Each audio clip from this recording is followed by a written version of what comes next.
Hey, welcome back.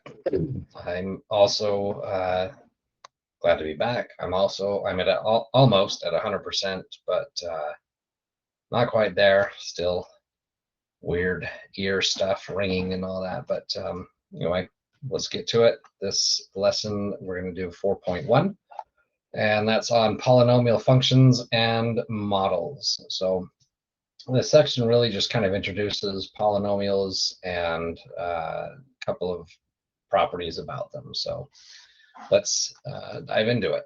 A polynomial is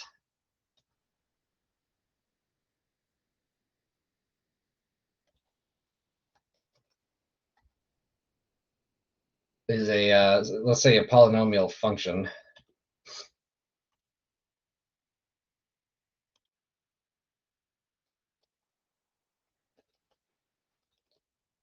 is something of the form, is very general, listing out something like a n x to the n, and this they usually call them p. The polynomial as a function of x is this: some a sub n x to the n plus some n minus 1 x to the n minus 1.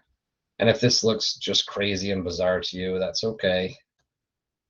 We'll write it out in English. But these go on dot dot dot forever until you get to some x term plus some constant term, right? So this is what a polynomial term in general looks like. So examples of these are things like something easy: 3x to the fourth plus 2x to the third plus 8x squared plus 5, right? Each of these a sub n minus 1, a sub n minus 2, they're just constants, right? This like that, this is the nth constant with the nth power. So the fourth constant here, because that's the fourth constant, the fourth constant is 3 over the x to the fourth power, right? So things that look like this, or they don't have to be, they just look similar to this, right? 10x to the 25th minus 8x to the fourth plus 2x minus 5, right? Whatever. These are polynomials. X to some power, some integer power, times some constant plus a whole bunch of those integer power of x's all added together. That's a polynomial. So, oh, look at all that. Well, get out of here. Yoink. So there's types of polynomials. So a constant is a polynomial. That would look like some f of x equals whatever, 7, right? That's a polynomial of 0 degree, right? So example, let's say the degree here is 0, because this would be like 7 times x to the 0 power. And the leading coefficient is important sometimes. The leading coefficient is the coefficient in front of the highest power of x. And we'll talk about why we care about that a little bit later. But you can have a linear polynomial. That's just a first degree polynomial, right? The degree here is 1 because the 1 power over the x, which we don't write, but if there's not a power over the x, it's an implied 1. And the leading coefficient here is the 3. It's the number in front of the highest power of x. When we get a second degree polynomial, we call that a quadratic.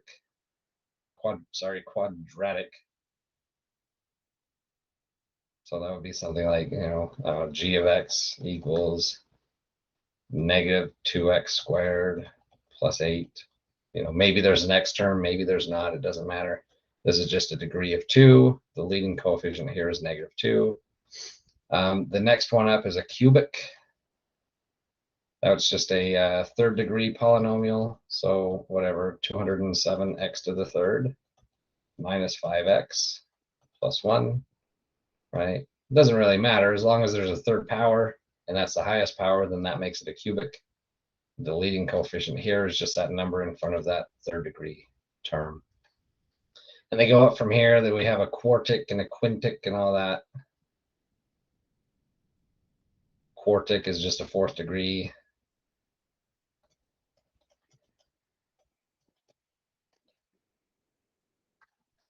All right, fourth degree, the leading coefficient is 3 here.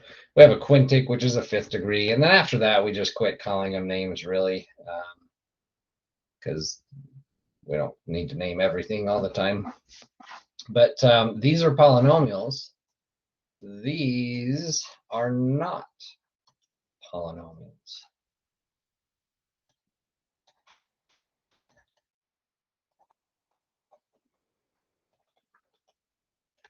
Things like the square root of x plus 2, right? Because the square root of x plus 2 is like having x to the 1/2 if you want.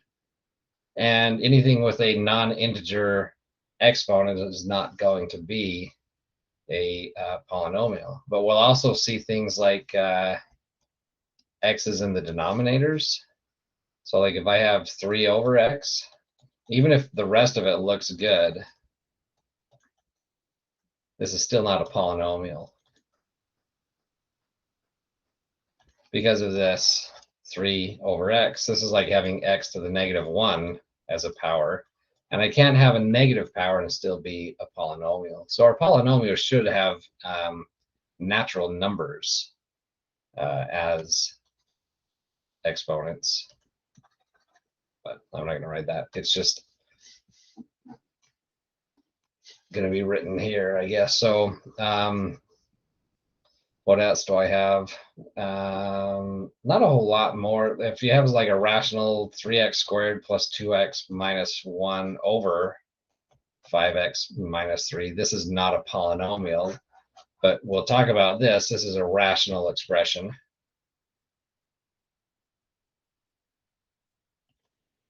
But not a polynomial.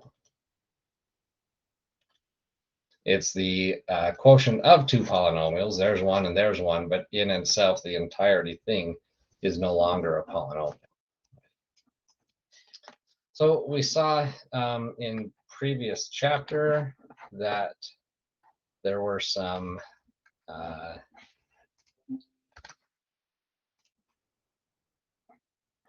characteristics of some of the polynomials that we're going to look at. So here's one. I won't write this out because bam, there it is. It's easy to see here. But I have a function. It's given to me up here. X squared minus 2x minus 3, right? It's right there. We can find zeros of this function. We can find the x-intercepts, the y-intercept.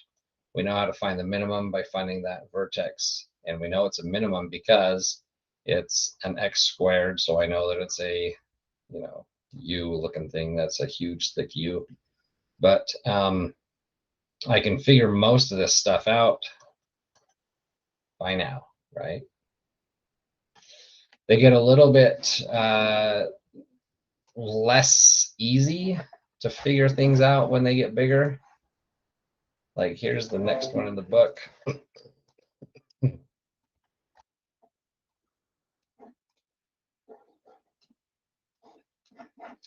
Here I've got a cubic function, something to the third degree. It's given here. They've factored it out nice enough. Factoring it out makes it easy to find those zeros. We can find the x-intercepts, therefore. We can figure out the y-intercept by just plugging in 0 for x. And then these guys are a little bit harder to find, right? The maxima or minima, they're there listed. That's not the easiest thing to find right now. But the domain and range, it should be clear that the domain is everything because this function is going to keep going in both directions. And therefore, because it's one's going down and one's going up, then the range would also be infinite, right? So there's characteristics that we can find. And if we have a bit of knowledge about these functions, it makes it easier to visualize them or to graph them or whatever we need to do with them. So for example, here is some polynomial functions, right? The first is a quadratic. The second one is a constant. third one's a cubic, and the fourth one is a quartic. And it's looking at this where we can start seeing patterns, right? Like, for example, on these two, right, there's some stuff happening in the middle, but our end behavior is that it's going up in one direction and going up in the other, and the same thing going down and going down in the other here, right? And that'll be true for any polynomial with an even power, right? If it's an even power, then if it goes up in one direction, it's going to go up as you go off in the other direction, or if it goes down in one direction, it'll go down as you go off in the other direction. Right? So it's things like this that we will study a little bit more. So these are all polynomials. These 3, 4 that I've got here. These ones are not polynomials. Right, so one of the things that we can say about a polynomial, let me back up here, is that I can draw a polynomial without lifting my pencil off the paper, right? Yoink, well, I missed, but yoink, right? I can do that one. I can do this one, right? I can draw all of these without ever having to lift that pencil up to remove it and put it somewhere else. And there's no sharp cusps, right? Except for, I mean, this one's terrible because I drew it, but if I erase my junk, right, it's smooth around that corner, right? Smooth little transition. There's no like, well, yoink like that, right? And so if I look at a couple of non-polynomial functions, right, this is the absolute value function, is not a polynomial. It's got a bend, a corner in it, if you will, or this one here, the x to the 4th fifths has a cusp in it. This rational function, I can't draw without taking my pencil off the paper and plopping it back down, right? There's a break. This is what we call discontinuous. I don't know what happened to the last of that word, but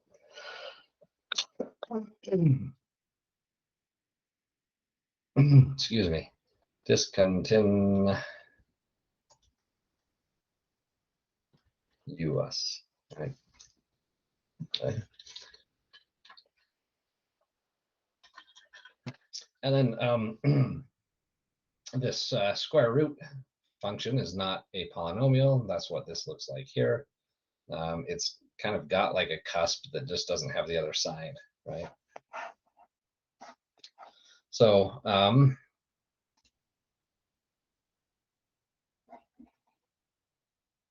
let's grab this next picture here. One of the behaviors of polynomials depends on what happens as we go way off to the left with x and way off to the right with x, right? So we saw like an x squared will come down, right, and go like this. As x becomes very small or very negative, right, this graph goes higher and higher and higher and gets huge. The same story as x becomes very large in the positive, that graph gets very, very, very large. And we can generalize that. I kind of mentioned that we can make some typical generalizations about this, and those are, I'm just going to grab this entire thing here, post it. Oh, yeah, that's not good enough.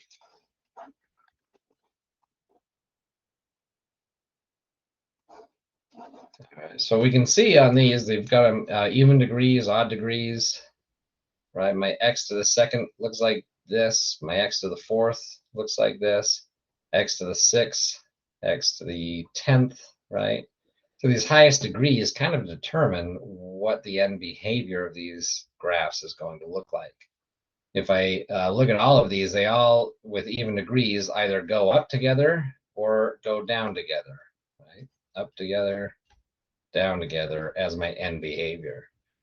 But if I look at odd degrees, they go opposite. So bottom to top, top to bottom, right? Top to bottom, and so on and so on. And that's our generalization here, is the only thing that decides on our even degrees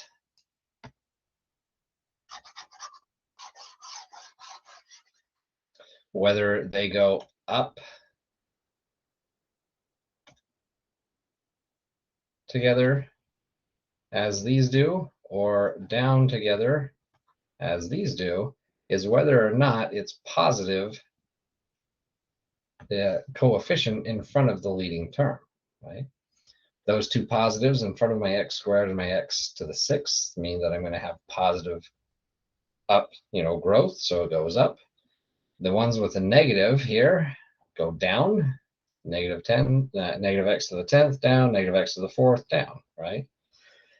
So that's one little thing that we might notice. And then the odds will follow a same pattern if the leading coefficient is positive. So in this case, that's 1. In this case, it's positive 1/2, right? If they're positive, they're going to come from the bottom left, do whatever they do, and then go to the up in the right, right? So they come from the bottom, from the left, they do whatever manipulation in the middle that happens, and then they go up in the right. But if I have negatives, then it just flips that, right? And I instead come from the top on the left and then go down to the right, and like that. So in general, it tells us this. It tells us what happens on the endpoints, right? So if I have a term a n x to the n, right? If the a n, it doesn't really matter what this is, call it just an a if you want, but whatever the leading coefficient is times x to the highest power, if that term is positive and I have an even power, then I end up with that, up to the left, up to the right. And it doesn't tell you what's happening in the middle. It just tells you this end behavior. This is a big I don't know for now. I don't know what's happening in the middle, right? But if the even power, but I have a negative leading coefficient, then I have that stuff going down. And likewise for the odd powers, if my leading coefficient is positive, then I do something like this. If it's negative, then I do something like that.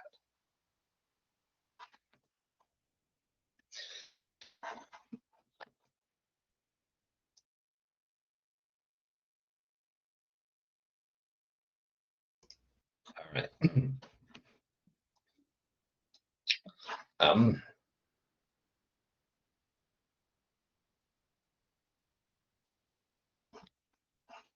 Let's take a look at this example here. Maybe if I can copy it.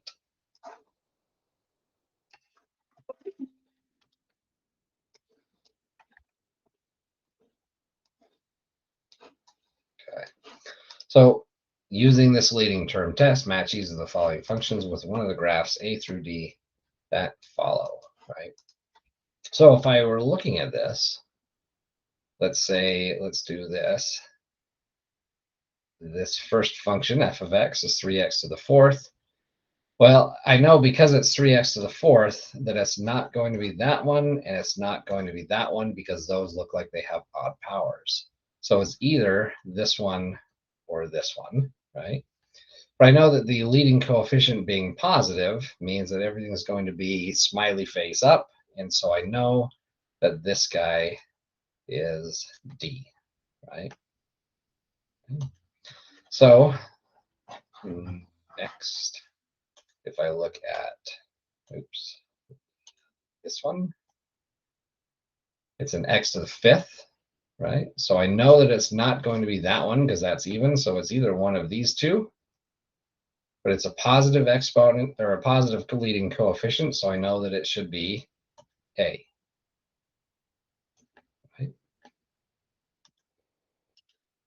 If I look at b, I've got a negative 5x to the third, so I should be able to match that up with b here. And then, of course, by a process of elimination, d here would have to be capital C. But you would want to be able to reason your way through it. It's an x to the 6. It's got a negative exponent in front, and therefore it has to be C. All right. If we want to find the zeros of polynomial functions, we've seen a couple in the past.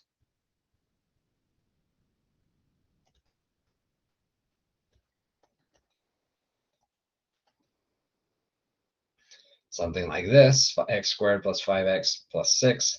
If I can factor this down, which I can, this becomes x plus 2 times x plus 3. I just set that equal to 0, and if I have two things multiplied to each other that results in 0, then either one of them was 0 or the other was. So this whole thing is 0 when x is negative 2.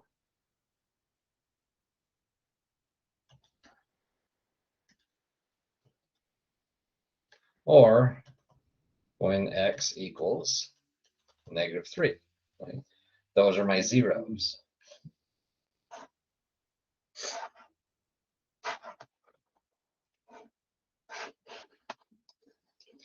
And that'll work if I have something bigger. If I have something like, say,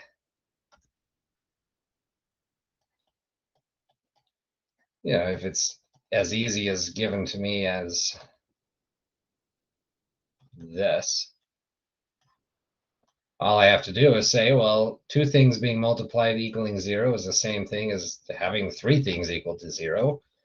Either one of them was 0, or the other one was 0, or the other one was 0. Okay.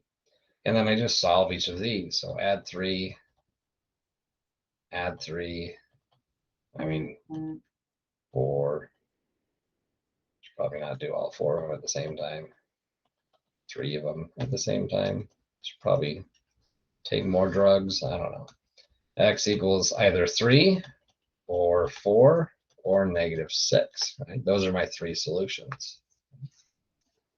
So this is helpful, right?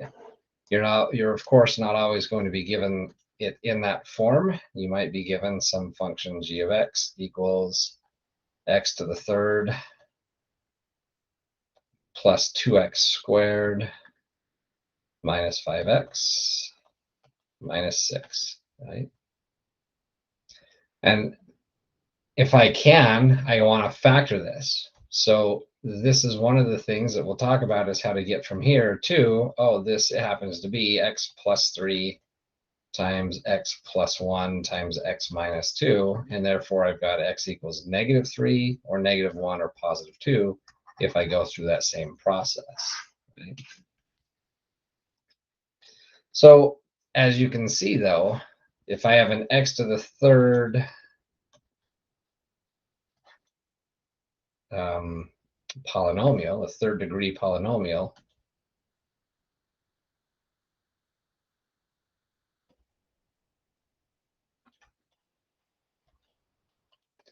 I'm going to end up with 3 zeros. Now, this doesn't mean that there are always going to be 3 real zeros, right? For example, if I have something like, say, f of x equals x squared plus 1, right?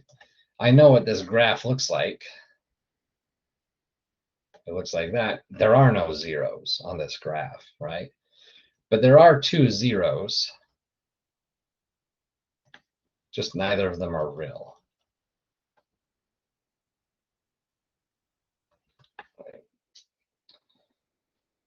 And that's not necessarily to say that there's going to be 2 unique zeros. For example, if I have a second degree polynomial of just x squared, I know what that graph looks like as well. It's this, and you can see that there's only one spot that I hit 0, but that is a 0 of multiplicity 2.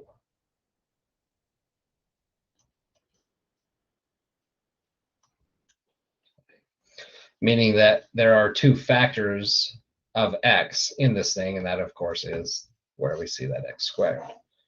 What else can we see a multiplicity of 2 in? Let's see if I have something like, say, h of x equals x squared plus 2x plus 1, right? If I factor this, I'm going to get x plus 1 times x plus 1, right? This is two factors, but they're the same.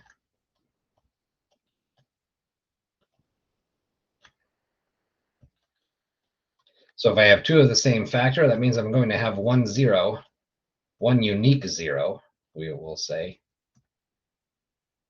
but it has multiplicity of 2. Meaning that its factor shows up twice.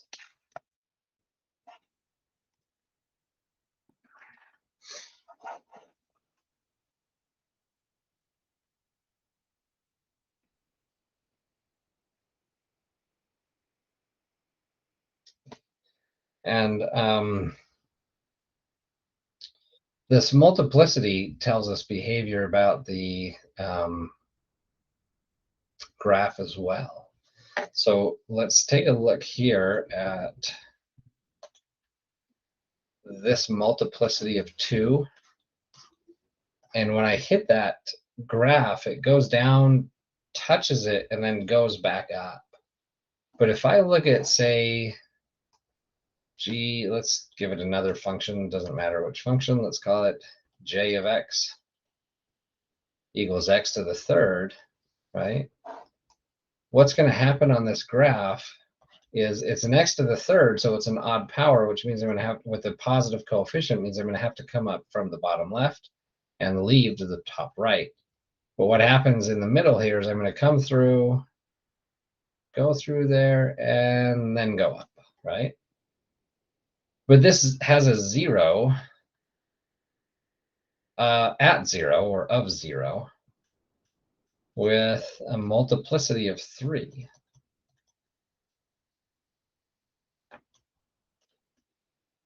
Right? And it crosses through, right? It comes up, slowly approaches, touches, and then quickly speeds up away from it, right? And so we can also generalize. I'm just going to steal this picture here.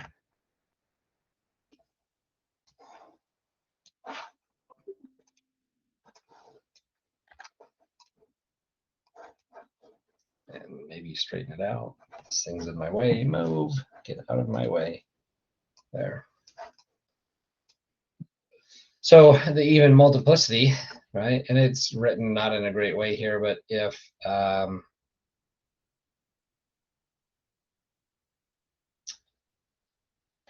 all right, well, I hate that. I mean, that's true. I'll leave it up. But what that means is if I have something like, say, let's say I've got f of x equals x minus 2, x plus 2, and x minus, let's say, 4. And let's say I've got 2, 3, and 4 powered, right? So that means there's 9 zeros of this function, right? 4 plus 3 is 7, plus 2 more is 9, right? So there's 9 zeros. There's only 3 unique zeros, right? The zeros are, from this one, I get x equals 2. And the multiplicity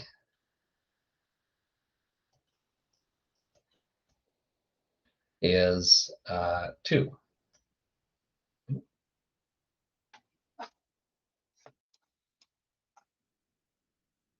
And then from this one, I get a 0 at negative 2 with a multiplicity of 3. And then this one has a 0 at 4, right? Remember, it's kind of the opposite of that sign, because I would say x minus 4 is 0. And if I add 4, right, I get that 4. But this has a multiplicity of 4. So what that's saying is because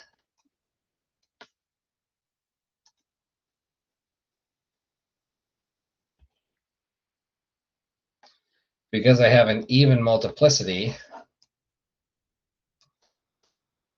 then it's tangent to the axis. That means it's going to come up and touch it, but not cross. The book calls it tangent. That's the same thing, right? A tangent, like to a circle, is a line that comes up, touches it, but doesn't go through it.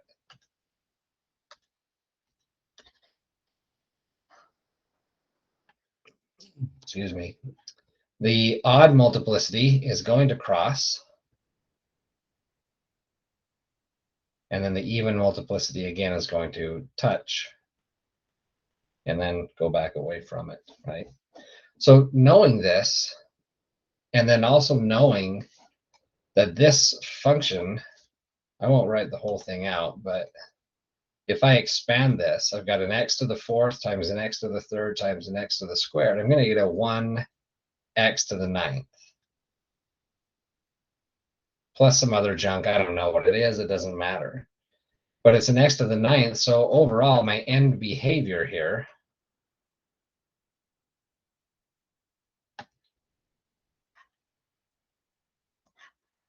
is going to come up from the bottom left. It's going to do whatever the heck it does in the middle and then go up to the right. What does it do in the middle? Well, I know a little bit about what it does in the middle. Let's see. If I draw out, let me just make this smaller and give me that. Beautiful straight lines. I know that I have a 0 at 2. So 1, 2. I know I have a 0 at -2, so -1, -2. And I know I have a 0 at 4, 3, 4. Right? So I know I have those zeros. I know this thing's coming from down here, and I know that it's leaving up here. Right? But this 0 here, that's this guy, my 0 at -2. I'm going to cross. So this thing comes up, goes through there, and it crosses. And I don't know how high it goes, but it's going to cross over there. And then it has to come back down to this next 0. This next 0 is from this guy here. It's going to touch that, but not go through the axis. And so I'll come down, touch it, and go back up, right? And then my next 0 is another touch.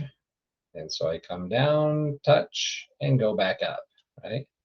And this is not a super awesome graph. It may not be accurate very much to how high this goes over here or this, right?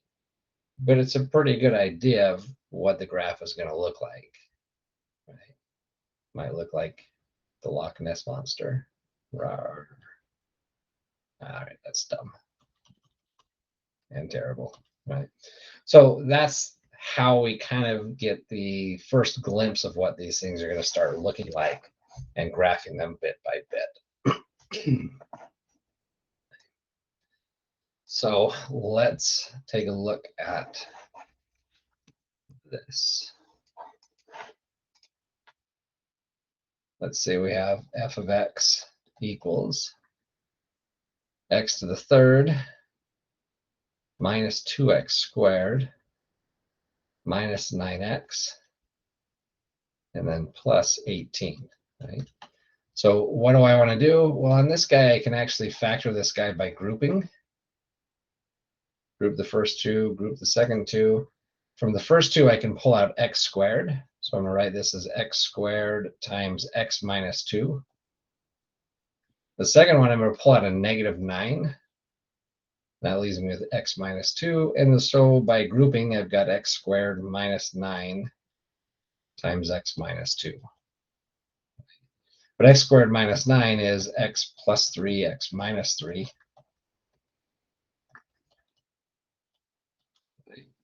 And so right off the bat, I kind of know what this thing looks like. The first thing I know is that it's a third degree polynomial with a positive coefficient. And so it's going to look like that with my end behavior. It's going to do maybe some stuff in the middle. I don't know. But, oh, wait, I do, because I get zeros at -3, at 3, and at 2, right? So I know some stuff already. There's a 0, there's a 0, and there's a 0. Okay? I know I'm coming from here. Each of these has degree or multiplicity of 1, right? Because they only appear as one factor each time. And so I know I'm going to cross through every time. So I just have to come up here, cross, cross, cross, and that's what this thing looks like. If you want a better, I suck at drawing. This is not what I do all day. Here's a better look at that.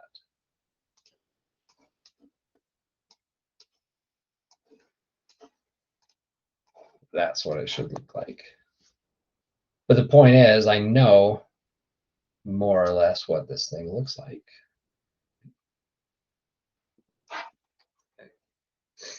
Let's take a look at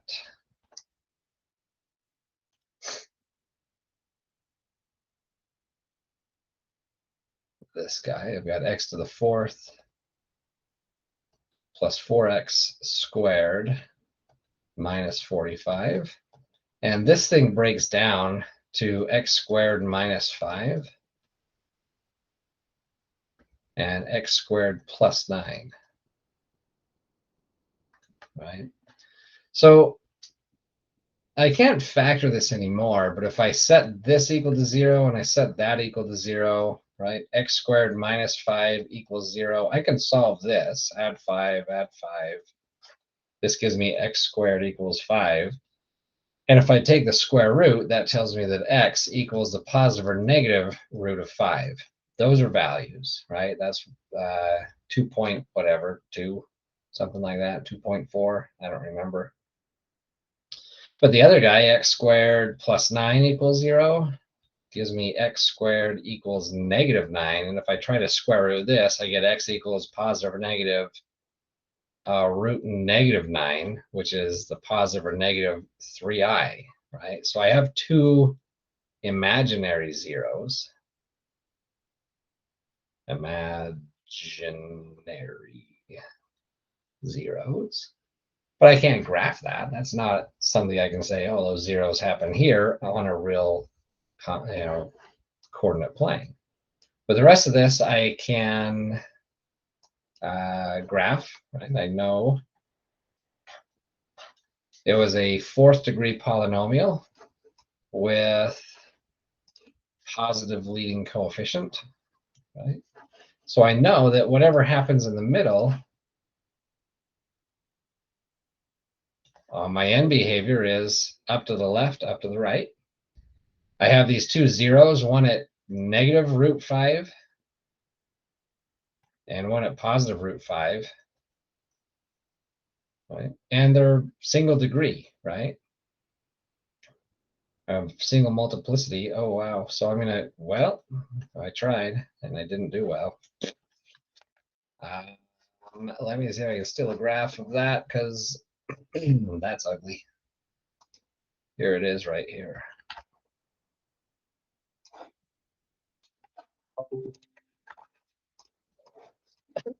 It looks very much like, oh my gosh, this thing's in my way again. Oh, thank you. It looks a lot like a 2nd degree polynomial.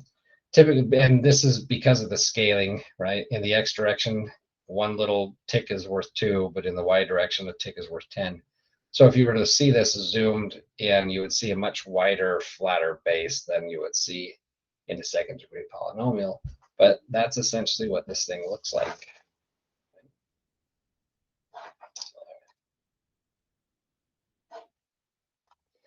And that's it for this section. So again, if you have questions, I will be available during the last 20 minutes or so of class. Log on to the web meeting that we normally have, and I will answer any questions that you might have. But thank you, and I will see you guys next time.